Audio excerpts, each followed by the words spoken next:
Hey everybody, I wanted to go ahead and walk you through doing a coding report in QualCoder. This is actually a revision to my previous video. I'm doing this revision because Colin down in Australia, the designer of QualCoder, was nice enough to email me and recommend this workaround for producing QualCoder coding reports with just a single PDF file. And so this will make your submission to me of your assignments a lot easier for you to manage and for me to manage.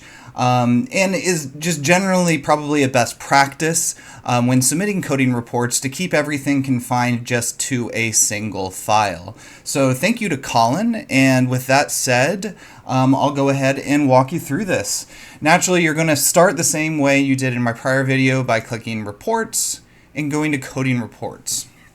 Once again, highlight all of the artifacts and all of the themes and codes that you want to include in your coding report and press this play button. It will generate the coding report. This will include all items from both text artifacts and from image artifacts all into a single report. And so go ahead and export them. Export as HTML, same as prior. I'm going to call this test report.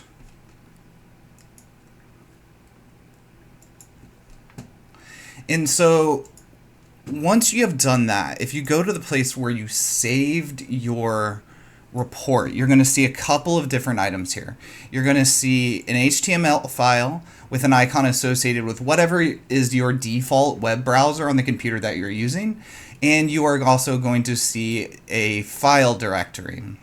Now, previously, if you were to just submit this HTML file, it required the directory to be submitted with it in order for the items within the coding report to be seen. And so we are going to go ahead and implement Colin's workaround so we can have everything on a single PDF file that doesn't require an additional directory. So to do that, double-click your HTML file. Go to this menu icon right here.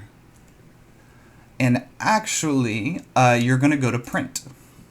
So when you go to print, there's always the option to choose a destination. And the destinations are either going to be the printers that you have associated with the computer that you're on, or it's going to be an option to save as a PDF. And so we're going to go ahead and click that option. Save as a PDF. I'm going to go ahead and put it in the same file as the other report files. I'm going to call this test report PDF. And now you will have a new PDF file. This PDF file has all of the elements of your coding report in it, and yet can be used independently of any sort of file directory. This is all in one file that can be directly submitted to me or whoever you would like to share your coding report with. And that is it. Naturally, let me know if you have any questions, and we will go ahead and get at this process a little later on in the semester.